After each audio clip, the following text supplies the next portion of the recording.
Friends, good evening. तो जैसा मैंने आपको बताया था कि आप बार बार इंडेक्स में ट्रैप हो जाते हो, तो उससे बचने के लिए मैं कुछ इम्पोर्टेंट डाटा आपको बताना चाहूँगा, जिसको देख करके आप ट्रेंड का पता लगा सकते हैं और ट्रैप नहीं होंगे। देखिए, इसमें 12 पॉइंट हम कवर करेंगे, तो हर पॉइंट को मैं एक्सप्लेन नहीं कर पाऊँगा, क्योंकि अगर हम एक एक पॉइंट को पूरा कंप्लीट कवर करेंगे तो वीडियो बहुत बड़ा हो जाएगा। और दूसरा, एक एक पॉइंट के लिए कम्प्लीटली एक एक चैप्टर है, कई पॉइंट्स इसमें ऐसे हैं जिसमें एक पॉइंट एक चैप्टर में कंप्लीट होगा। तो जब हम अपनी वीडियो बनाएंगे तो एक एक पॉइंट को हम आगे कवर करेंगे। आज मैं कंप्लीट और थोड़ा शॉर्ट करके आपको ब्रीफ में बताना चाहूँगा कि कैसे हम अपने डाटा का एनालिसिस करके सही ट्रेंड का पता लगा सकते हैं, जिससे हम ट्रैप ना हो। तो ये जो 12 पॉइंट हैं, इनमें सबसे पहले हमें गैप अप और गैप डाउन को देखना है कि क्या पिछले दिन की जो मार्केट है और पिछले दिन का जो लेवल है उससे ऊपर मार्केट हुआ है या उससे नीचे ओपन हुआ है। देखिए, जब ज़्यादा बड़ा गैप अप होता है तो चांसेस होते हैं कि मार्केट वहाँ से नीचे आता है, और जब बड़ा गैप डाउन होता है तो चांसेस होते हैं कि मार्केट वहाँ से रिकवर कर जाता है, क्योंकि जो सेल आउट होना था वो पहले ही हो चुका होता है और लोग अपॉर्चुनिटी लेते हैं बाई ऑन डिप्स, और बड़ा गैप अप होने के बाद में सेल ऑन राइस। क्योंकि उससे जो नेक्स्ट जो दूसरा मेरा पॉइंट है, मैं उससे इसको कोरिलेट करूँगा कि प्रीवियस डे के जो लेवल्स होते हैं ओपन, हाई और लो। दोस्तों ध्यान रखना, अगर कोई भी प्राइस है वो गैप अप देता है, अगर उसमें ओपन हाई की सिचुएशन बनती है तो वो गिरता ही गिरता है, अगर पहले घंटे में ब्रेक नहीं कर पाया है तो। दूसरा, अगर उसने बड़ा गैप अप दिया है तो बड़े लोग नहीं चाहेंगे कि वहीं से ही वो प्राइस ऊपर चला जाए। अगर नॉर्मल मार्केट है तो, नॉर्मल मार्केट से मेरा मतलब है अगर न्यूज़ बेस नहीं है तो, कोई इवेंट नहीं है, अगर किसी का रिजल्ट नहीं है, कोई डिविडेंड नहीं है, कोई स्पेशल न्यूज़ नहीं है उस प्राइस में, तो अगर बड़ा गैप अप देगा तो वो नीचे आएगा। और नीचे कहाँ तक आएगा? जहाँ उसने प्रीवियस डे के हाई को टच किया था या प्रीवियस डे के ओपन को टच किया था, वहाँ तक वो जाएगा। बियरिश वो तभी माना जाएगा जब प्रीवियस डे के लो के नीचे क्लोज करेगा। मैं फिर से इस बात पे जोर दे रहा हूँ, क्लोज करना इम्पोर्टेंट होता है। जैसे आज मार्केट ने प्रीवियस डे के लो को ब्रेक किया, सभी ने सोचा सेल होगा, सेल आउट आया, लेकिन वहाँ से इतनी ज़बरदस्त रिकवरी आई कि किसी को निकलने का मौका नहीं मिला। उसके बाद में हमें ये सबसे पहले पता लगाना चाहिए कि प्रीवियस सपोर्ट कहाँ पे है। प्रीवियस सपोर्ट मीन्स प्रीवियस में मार्केट कहाँ से अपने ट्रेंड को चेंज किया है, वो एक इम्पोर्टेंट लेवल बन जाता है। अगर वो सपोर्ट कहीं नज़दीक में है तो हम मार्केट को बेरिश नहीं मानेंगे, ट्रेंडिंग ही रहेगा। सेम प्रीवियस रेसिस्टेंस अगर ऊपर में कहीं है तो वहाँ से मार्केट कोशिश करेगा कि गिर जाए। तो उसके अलावा trend on high time frame, दोस्तों 5 मिनट, 10 मिनट, 15 मिनट, 1 घंटे में अगर आप देखोगे कोई स्टॉक गिर रहा है, नीचे जा रहा है, इसका मतलब ये नहीं होता कि वो बियरिश है। आप उस दिन का ट्रेंड देखेंगे, हो सकता है उस दिन भी वह स्टॉक गिर रहा हो, तो आप ये नहीं कहेंगे कि वो स्टॉक बियरिश है। उसका लॉन्ग टर्म ट्रेंड देखा जाता है, जो कि कम से कम 1 दिन की टाइम फ्रेम में आपको देखना होगा। कोई भी स्टॉक तब हम मानेंगे कि ये बियरिश होने जा रहा है जब वो कंटिन्यू 3 दिन लोअर लो ब्रेक करे, और वो भी गैप डाउन के साथ में। नेक्स्ट पॉइंट जो है स्विंग लो और swing high in 1 hour time frame. जब 1 घंटे के टाइम फ्रेम में हम स्विंग लो और स्विंग हाई को देखेंगे, अगर वह ब्रेक होता है और उसके नीचे सस्टेन होता है और उसके नीचे कोई प्रीवियस सपोर्ट नहीं है, तो ही वो मार्केट या वो स्टॉक उस दिन गिरेगा। अगला है candle to candle swing. Candle to candle swing मैं आपको समझा देता हूँ, मैं आपको चार्ट पे लेके चलता हूँ, तो एक एक करके हम ये सारे पॉइंट वर हम चार्ट पे भी अपना कवर करेंगे। तो दोस्तों यहाँ मैंने कुछ लाइंस मार्क कर रखी हैं, मैं उनके बारे में आपको बता देता हूँ। जिसमें से जो पहली ये रेड लाइन है, ये रेड लाइन मैंने मार्क किया है प्रीवियस डे के हाई को। इट मीन्स ये आज का रेसिस्टेंस था, प्रीवियस डे का हाई आज का रेसिस्टेंस था, जिसको मैंने मार्क कर लिया है। उसके नीचे में ये जो ग्रीन लाइन है ये प्रीवियस डे लो है, जो आज का सपोर्ट था, उसके नीचे में जो ये ब्लू लाइन है जिसको मैंने मार्क कर रखा है, ये प्रीवियस डे का क्लोजिंग प्राइस था जिसको मैंने ब्लू लाइन से मार्क किया है। और उसके नीचे में ये जो ब्लैक लाइन है फ्रेंड्स, ये ब्लैक लाइन है प्रीवियस रेसिस्टेंस जिसको मैंने मार्क किया है।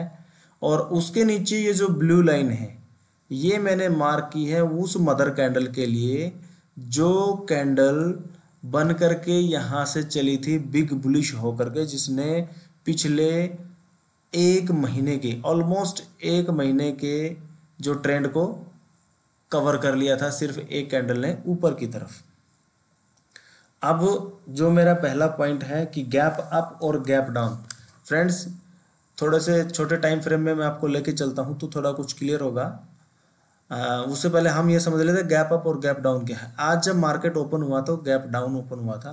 गैप डाउन का मतलब तब सही माना जाएगा जब वह प्रीवियस डे की चारों रेंज से बाहर हो, गैप अप हो या गैप डाउन, वो दिन उस दिन ट्रेंडिंग होगा। मीन्स कि अगर ये मार्केट यहाँ ओपन हुआ, आज यहाँ पे ओपन हुआ, ये गैप डाउन है प्रीवियस डे के क्लोज को देख करके, लेकिन कल प्रीवियस डे का हाई और प्रीवियस डे का लो, जिस दिन ये मार्केट इन तीनों की कैंडल्स के ऊपर या नीचे ओपन होगा तो कोशिश रहेगी वो उसी साइड में जाएगा। जैसे अगर आज मार्केट ओपन होता कल के हाई के ऊपर तो कल के लो से भी ऊपर हो गया, कल के क्लोज से भी ऊपर हो गया और कल के ओपन से भी ऊपर हो गया, तो ये ट्रेंडिंग होता है बुल साइड में। सेम उसी तरह से अगर ये आज के लो के नीचे ही ओपन होता गैप डाउन, इतना होता कि आज के लो को ब्रेक करके ओपन होता, तो हम इसको मानते कि ये आज नीचे की तरफ ट्रेंडिंग में रहेगा। लेकिन मार्केट आज रेंज बाउंड ओपन हुआ था, तो रेंज बाउंड जब ओपन होता है तो उसमें हमारी ये लाइंस ये जो है इसी प्रकार से काम करती है। अब इसमें जो मेरा सेकंड पॉइंट है वो प्रीवियस डे के लेवल वाला था, मैंने आपको बता दिया है। जो तीसरा जो हमारा पॉइंट है प्रीवियस सपोर्ट एंड रेसिस्टेंस। अब प्रीवियस सपोर्ट और रेसिस्टेंस कहाँ है ये आपको पता होना चाहिए फ्रेंड्स। जब ये कैंडल अपना हाई बनाती है और इसने ब्रेक किया था तो ये हमारा पहला रेसिस्टेंस था जो मैंने ब्लैक लाइन से मार्क कर रखा है। ब्लैक लाइन मीन्स ये जो बड़ी रेड कैंडल बनी थी इसके ऊपर कोई भी कैंडल क्लोज नहीं दे पाई थी, इस प्राइस के ऊपर कोई भी कैंडल क्लोज नहीं दे पाई थी। इसमें जो हाईएस्ट पॉइंट था वो इस कैंडल का हाई था प्लस में इस कैंडल का क्लोज था। 22 फरवरी की जो कैंडल थी उसका क्लोज था और इसका हाई था ऑलमोस्ट सेम था, तो ये हमारा रेसिस्टेंस था। इसको इस एक कैंडल ने ब्रेक किया था, तो जब इतने दिनों के बाद रेसिस्टेंस फेस होता है और दोबारा वहाँ प्राइस आता है तो वो सपोर्ट का काम करता है। अब इसके ऊपर भी मैं एक अलग से वीडियो बनाऊंगा कि सपोर्ट रेसिस्टेंस कब होता है और रेसिस्टेंस सपोर्ट कब होता है, कब काम करता है और कब काम नहीं करता है। अब के लिए आप इतना समझ लो कि ये हमारा प्रीवियस रेसिस्टेंस था जिसने आज सपोर्ट का काम किया है। तो ये हमारा प्रीवियस जो रेसिस्टेंस था वो अभी सपोर्ट बन गया था। तो हमारा प्रीवियस सपोर्ट, इसमें सबसे पहला सपोर्ट क्या था, ये ब्लैक लाइन थी। ऊपर में जो हमारा रेसिस्टेंस था वो ये कैंडल थी जिसने अपना हाई बनाया था, लेकिन उससे पहले हमें प्रीवियस डे को ब्रेक करना था। इसलिए हमारा रेसिस्टेंस क्या था, प्रीवियस डे का हाई हमारा आज का रेसिस्टेंस था और सपोर्ट आज प्रीवियस डे की कैंडल, अगर वो ब्रेक होता है तो ये वाला हमारा सपोर्ट था। इसमें चौथा पॉइंट जो हमारा है trend on high time frame. अब हम 1 डे के टाइम फ्रेम में इसका ट्रेंड देखेंगे। दोस्तों आप उस चार्ट को थोड़ा सा छोटा करके देख लिया करो कि ये स्टॉक ऊपर की तरफ जा रहा है या नीचे की तरफ जा रहा है। देखिए जब ये ऊपर की तरफ जा रहा है तो मार्केट तो ऐसा है नहीं कि सीधा ही एकदम ऊपर चढ़ जाएगा, उसे नीचे आना पड़ेगा। नीचे आएगा तो कोई स्विंग बनाएगा। तो जब ये एक एक लेग बनाता जा रहा है तो हमेशा हायर हाई बनाया, यहाँ लोअर हाई बनाया, फिर यहाँ हायर बनाया, लोअर हाई बनाया, हायर हाई बनाया, तो कोई भी जो लो बनेगा वो इसके नीचे जब ब्रेक होगा तब हम मानेंगे कि ये बियर साइड में चला गया है। इस लाइन से नीचे ये जो स्विंग, लास्ट स्विंग जो बना है डेली टाइम फ्रेम में, इसके नीचे जब क्लोज देगा तब मानेंगे कि ये नीचे जा रहा है, तब हम बियरिश मोड में मानेंगे। उससे पहले तो बियरिश है ही नहीं, उससे पहले तो बाई ऑन डिप्स। तो सबसे पहले आप जब किसी दिन मार्केट गिरता भी है तो आप पेशेंस रखें और उसमें ये एनालिसिस करें कि हायर टाइम फ्रेम में क्या बता रहा है हमारा स्टॉक या इंडेक्स, कि क्या यह बुलिश है या बियरिश है। और उसके बाद में जो नेक्स्ट हमारा पॉइंट है 5 number, swing low and high on 1 hour time frame. मैं आपको 1 घंटे के टाइम फ्रेम में लेके चलता हूं। अब 1 घंटे के टाइम फ्रेम का स्विंग लो और हाई देखिए।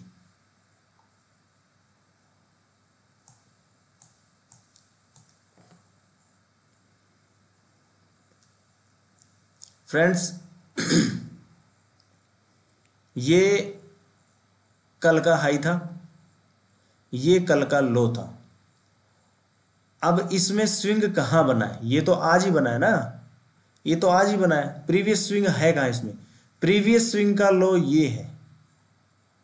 प्रीवियस 1 आवर टाइम फ्रेम में स्विंग लो है 21,800 के 21,900 की रेंज है, जहां से मार्केट ने डबल बॉटम बना करके ऊपर की तरफ ट्रेड आउट किया है।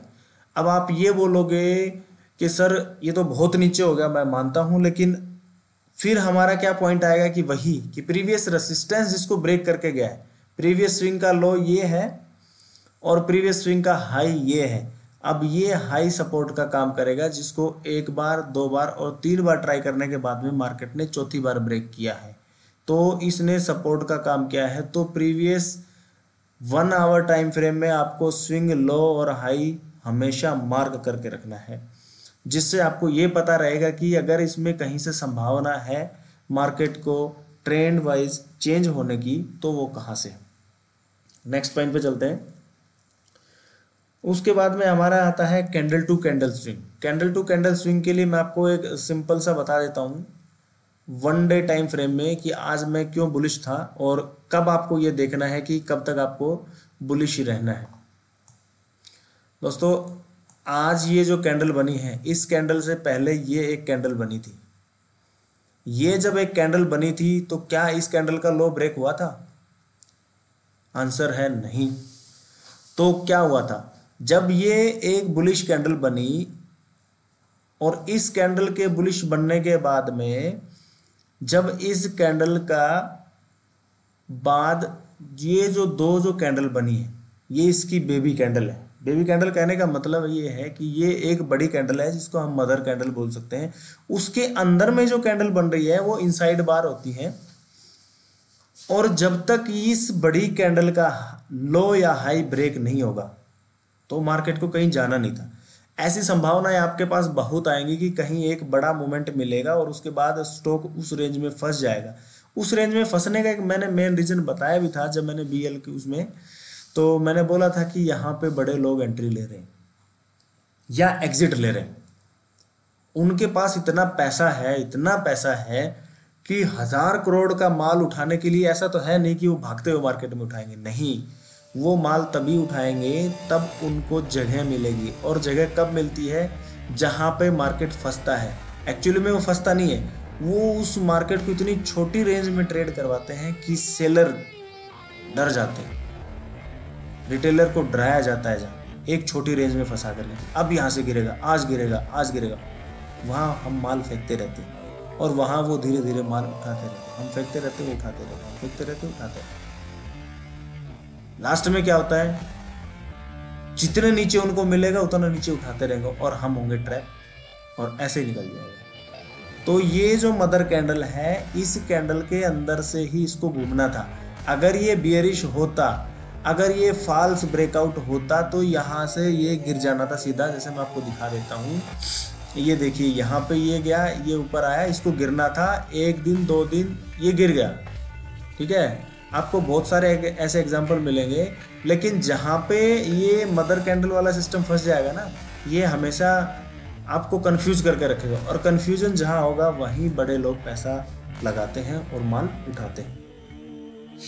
इसके ऊपर एक अलग से क्लास है जो मैं कैंडल टू कैंडल स्विंग के लिए अलग से बनाऊंगा, वो आपको बता दूँ ब्रीफ में। नेक्स्ट है प्रीवियस डे का मूवमेंट कैसा था। अब हमें सबसे पहले ये पता होना चाहिए कि हमारा प्रीवियस डे का मूवमेंट कैसा था। अगर प्रीवियस डे का मूवमेंट हमारा ट्रेंडिंग है और आज भी मार्केट ट्रेंड में है तो हमें उसी ट्रेंड में जाना है, नो प्रॉब्लम। लेकिन अगर प्रीवियस डे ही हमने देख लिया कि भाई प्रीवियस डे रेंज में था और अगर उसी रेंज के अंदर मार्केट है, तो आप ये समझ लो कि ये मार्केट अभी रेंज बाउंड हो रखा है, इसके अंदर ट्रैप हो रहा है और आपको उसमें ट्रेड एग्जैक्टली ये ट्रेंड के अनुसार ही जाना पड़ेगा। आप अगेंस्ट द ट्रेंड नहीं जाओ। जब भी आपका ट्रेंड क्लियर नहीं होगा, आपको ये लग रहा है कि यहाँ मार्केट इस रेंज में फंसा हुआ है, तो जिस भी रेंज में मार्केट फंसा है उस स्टॉक की, उस इंडेक्स की आपको ट्रेंड देखनी है। ट्रेंड देखने के लिए मैंने पहले ही बता दिया क्या क्या चीज़ें क्लियर करनी है। उस ट्रेंड को देख करके ही आपको ट्रेड लेना है। अब कल का मूवमेंट जो था वो पहले से ही साइडवेज था। अब आपको ये पता होना चाहिए कि कल भाई साइडवेज था और आज ठीक है मार्केट गिर रहा है, लेकिन उसमें बैंक निफ्टी की चाल क्या थी? दोस्तों मैंने पहले ही बताया है कि जब निफ्टी पॉजिटिव हो, बैंक निफ्टी नेगेटिव हो, बैंक निफ्टी नेगेटिव हो, निफ्टी पॉजिटिव हो, तो वो ट्रेंड हमेशा साइडवेज होता है। अब इसमें मेरा आगे एक पॉइंट मैं कवर करूंगा जिसमें आपका मन में जो क्वेश्चन आ रहा है मुझे पता है, उसका आंसर मिल जाएगा। आज मार्केट ट्रेंडिंग कैसे हुई, वो मैंने पिछली बार जब मैंने ट्रेड दिया था ग्रुप में तब भी मैंने बताया था कि क्यों मैं इसमें बुलिश हूँ या बियरिश हूँ, उसका आगे मिलेगा।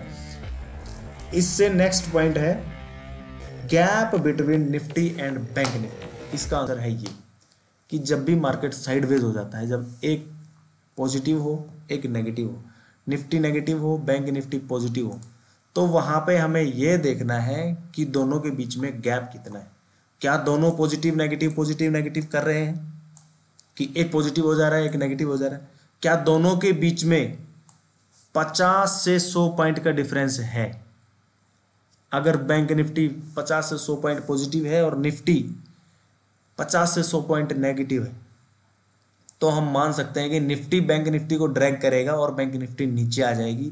वहां लॉन्ग अनवाइंडिंग होगी, वहां सेलिंग प्रेशर आएगा।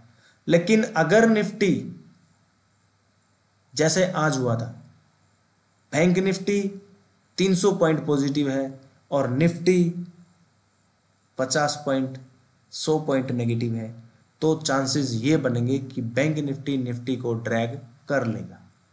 क्योंकि दोस्तों अगर आप निफ्टी 50 के वेटेज देखोगे तो निफ्टी 50 के वेटेज में 30% का वेटेज है फाइनेंशियल सेक्टर का। तो आप ये ध्यान रखना कि बैंक निफ्टी जब पॉजिटिव होगी निफ्टी नेगेटिव होगी, तो उन दोनों के बीच में जितना बड़ा गैप होगा मार्केट उसी साइड में ट्रेंड करेगी। अगर बैंक निफ्टी 100 से 50 पॉइंट पॉजिटिव है और निफ्टी 100 से 50 पॉइंट नेगेटिव है, तो निफ्टी बैंक निफ्टी को नेगेटिव कर देगी। लेकिन अगर बैंक निफ्टी 250-300 पॉइंट पॉजिटिव है जैसा आज था, तो निफ्टी के 100 पॉइंट को रिकवर करने में ज़्यादा टाइम नहीं लगेगा जैसा आज हुआ। इसीलिए मैं आज भी बुलिश था और 4 दिन पहले भी मैं इसीलिए बुलिश था। नेक्स्ट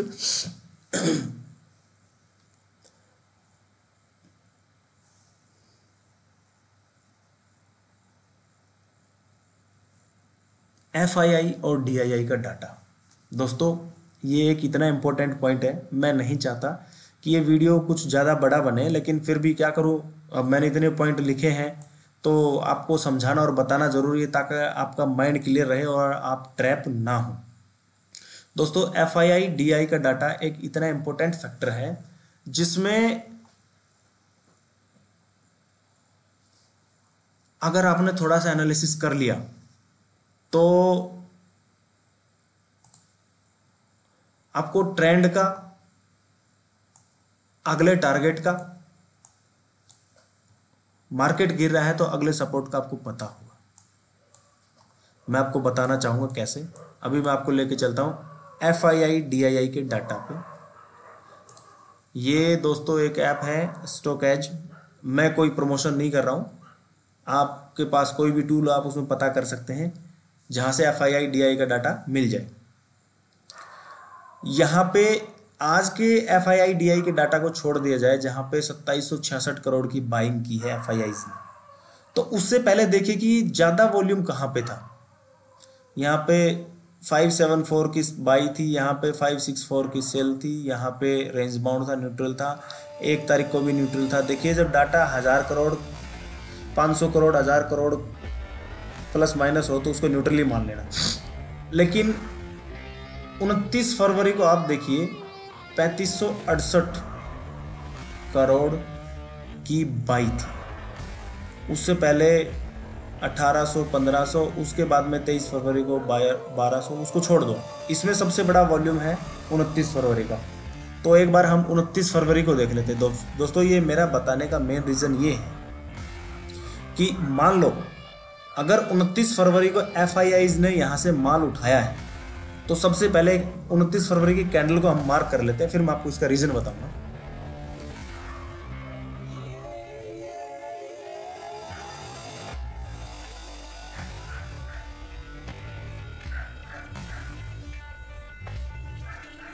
ये है दोस्तों 29 फरवरी की कैंडल। मैं इसको मार्क कर देता हूँ। इसका कलर हम पिंक कर लेते हैं।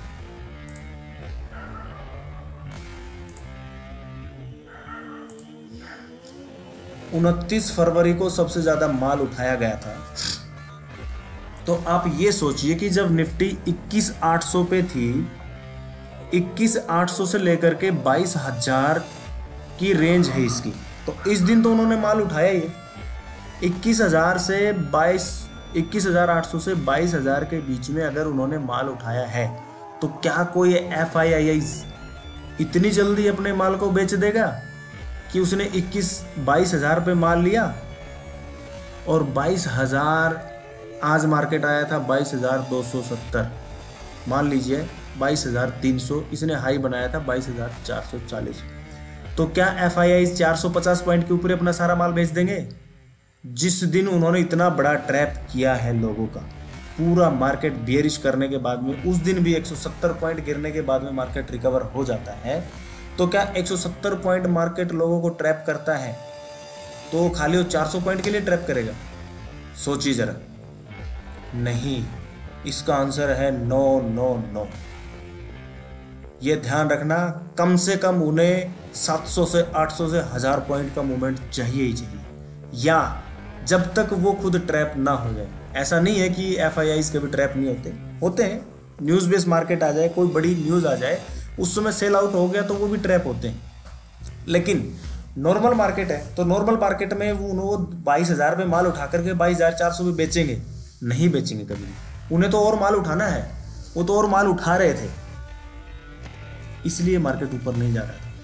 सबसे बड़ा रीज़न ये है, अगर आप FII DI के डाटा को देखते हो, सबसे बड़ा जिस दिन माल उठा है ये 29 की कैंडल है। इस कैंडल के नीचे जब ब्रेक होगा तो इस दिन जितना माल उठाया गया था उससे बड़ा सेल आउट आनी चाहिए, तब हम मानेंगे कि हाँ उन्होंने अपना माल बेच दिया है।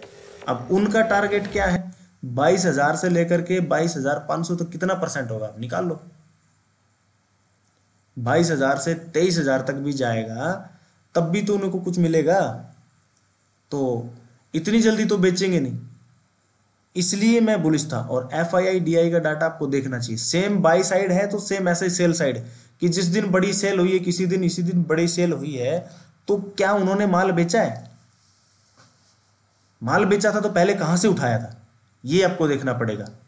कि एक बड़ी सेल आउट आई है, हर सेल का मतलब ये नहीं होता कि माल बेचना है। दोस्तों माल कोई बेच रहा है तो कोई उठा भी तो रहा है, किसी ने बेचा तभी तो माल दूसरे ने लिया। तो FII DI का डाटा इसलिए आपको देखना जरूरी है कि आज के करंट डाटा में क्या हुआ है, उससे पहले में क्या हुआ था। अब मैं आपको फिर से दिखा देता हूं। 6 तारीख को फिर से 2700 करोड़ का माल लिया गया है और 29 तारीख को 3500 करोड़ का माल लिया गया था। अब लेकर के तो रख ही रहे हैं ना, तो कहां बेचा उन्होंने? हो सकता है कल बेच दे, हो सकता है कल 200 पॉइंट का गैप अप आए, 22,000 पे जिसने माल उठा रखा है वो बेच देगा अपना 22,700, ठीक है, उनके लिए सफिशियंट है, जिसको अच्छा लगे वो बेच देगा।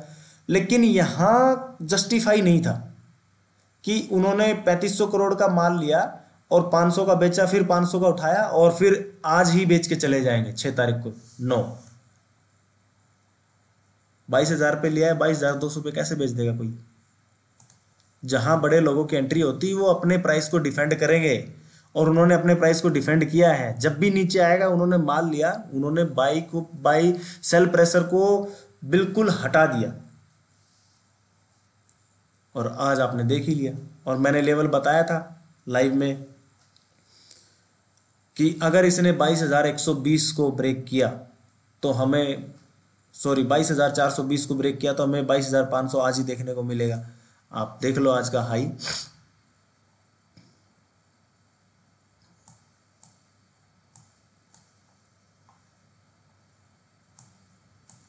मैंने इसी कैंडल को मार्क कर रखा था 22,118। मैंने लाइव में स्क्रीनशॉट भी भेजा था। 22,120 मैंने इसीलिए बोला था अगर इसको ब्रेक करेगा तो ये बिल्कुल जाएगा। और आज आप देख लो, इसने सिर्फ एक बार रेसिस्टेंस लिया। रेसिस्टेंस क्या है, यहां एक बार आया और यहां से निकल गया। अब नीचे से मैं आपको बता देता हूं दोस्तों, जिस दिन ट्रेंडिंग होगा ना, जिसने जितना जितना यहां गया, ये देखो जितनी छोटी छोटी कैंडल बनी, यहां सबने माल उठाया, धीरे धीरे उठाया। अब आप क्या सोच रहे थे, यहां से और गिरेगा और गिरेगा, लेकिन ये मार्केट है दोस्तों, जब भी ये गिरेगा आपको निकलने का मौका नहीं देगा। सेम जब भी ये भागेगा आपको एंट्री का मौका नहीं देगा। आप 10, 15, 20, 50 पॉइंट, 100 पॉइंट हमारी हद है, हमारी औकात इतनी है एक रिटेलर की, उससे ज़्यादा पॉइंट हम नहीं कमा सकते मार्केट से। हम घबरा जाएंगे, प्रॉफिट देख के घबराने लग जाएंगे। लॉस देख के नहीं घबराएंगे, उससे ज़्यादा हम प्रॉफिट देख के घबराएंगे, कहीं यहाँ से गिर तो नहीं गया। आप पेशेंस रखो, रुक करके देखो। सिर्फ एक बात मैं बताऊंगा, अगर आप कोई ट्रेड लेते हो उसमें अगर आपने 5,000 का लॉस देखा है तो कम से कम इतना पेशेंस रखो कि भैया मैंने 5,000 रेड में देखा था तो आज मैं कम से कम 3,000 ग्रीन में देखना चाहता हूँ। ये मत सोचो कि मैं 5,000 लॉस में देखा था, मेरा लॉस बच गया, जाए भाड़ में। ऐसे आप कभी नहीं जीत पाओगे मार्केट से, क्योंकि ट्रैप सिस्टम है। यहाँ ट्रैप होगा, आप लॉस देखते रहोगे, लास्ट में निकल जाओगे। लॉस लिया वहीं से वो पलट जाएगा। और आज बहुत से लोगों के साथ यही हुआ होगा, या तो वो पुट में बैठे रहे या जिसने कॉल ली वो यही निकल गया। तो दोस्तों मेरा सिर्फ आपको ये बताने का और सिखाने का, समझाने का यही मोटिव था कि आप ट्रैप ना हो। आप जो भी ट्रेड लें अपने विवेक के हिसाब से लें। और मैंने ये जो 10-12 पॉइंट डाले हैं आप इनको नोट डाउन करके रखें। जब भी आपको कन्फ्यूजन लगे, मार्केट कन्फ्यूजिंग हो, तो ये जो मैंने डाटा एनालिसिस बताया है इनको खोलें और इनको चेक करें। मैं डेफिनेटली आपको बताता हूँ, आपका माइंड क्लियर हो जाएगा कि आपको एग्जिट करना है या आपको बने रहना है या आपको एवरेज करना है। दोस्तों ये वीडियो मेरा सिर्फ एजुकेशनल पर्पज़ के लिए, मैं किसी को कोई भी स्टॉक या किसी भी प्रकार का बाई और सेल का रिकमेंडेशन नहीं देता हूँ। अगर आपको कोई भी बाई और सेल करना है वो आपका अपना विवेक है, आप अपने एडवाइज़र से कंसल्ट करें, लेकिन सीखें। मेरा मतलब यही है कि सिखाना है। गलत जहाँ होगा वो हमेशा रिटेलर के साथ ही है, ये ध्यान रखना। अब इसमें भी काफ़ी पॉइंट आते हैं कि FIIs का जोन कहाँ बनता है, DIIs का जोन कहाँ बनता है, वो किस टाइम फ्रेम में बनता है। इन सब के लिए मैं एक एक वीडियो डालता रहूँगा। आपका इसी तरीके से मुझे प्यार मिलता रहे। आप थोड़ा सब्सक्राइबर बढ़ा दीजिए ताकि हम लाइव यूट्यूब को एक्टिव कर सकें। 1000 सब्सक्राइबर मुझे चाहिए। 1000 सब्सक्राइबर होने के बाद में मैं आपको लाइव ट्रेड मार्केट में आपको बता सकूँगा ये सब चीज़ें लाइव में, क्योंकि चार्ट बनने के बाद में किसी को भी समझाना और बताना आसान होता है। इसीलिए मैं लाइव मार्केट में बताता हूँ, और वो तब बताता हूँ जब मार्केट सबसे ज़्यादा गिरा हुआ होता है या सबसे ज़्यादा ऊपर होता है, जहाँ ट्रेंड चेंज होना होता है और मुझे लगता है कि यहाँ से ट्रेंड चेंज होगा, तो मैं पहले ही बता देता हूँ। ओके दोस्तों, थैंक यू। आज का वीडियो यहीं तक ही है। थैंक्स। मेरे चैनल को सब्सक्राइब करना और शेयर करना, और एक दो अच्छे कमेंट डाल दिया करो। और किसी स्पेसिफिक किसी टॉपिक के ऊपर आपको वीडियो चाहिए तो वो भी बता देना, तो कोशिश करूँगा कि आपके लिए वो वीडियो मैं लाता रहूँ, बनाता रहूँ। Thank you.